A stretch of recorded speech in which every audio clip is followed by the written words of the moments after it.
No chlapi, ak máme takýto zdroj z LGčka, častokrát niekoho potrápi, a prečo by mal, keď nemusí. Pozrieme sa na model toho zdroja, máme to opačne. Dobre, vidíme model toho zdroja.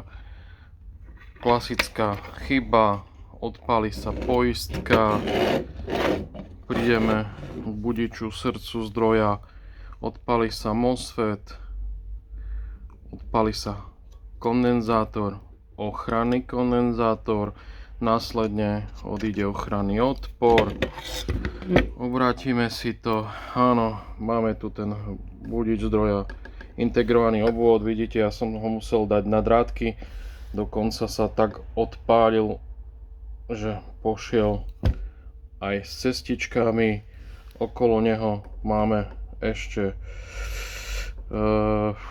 diódy, SMD časti.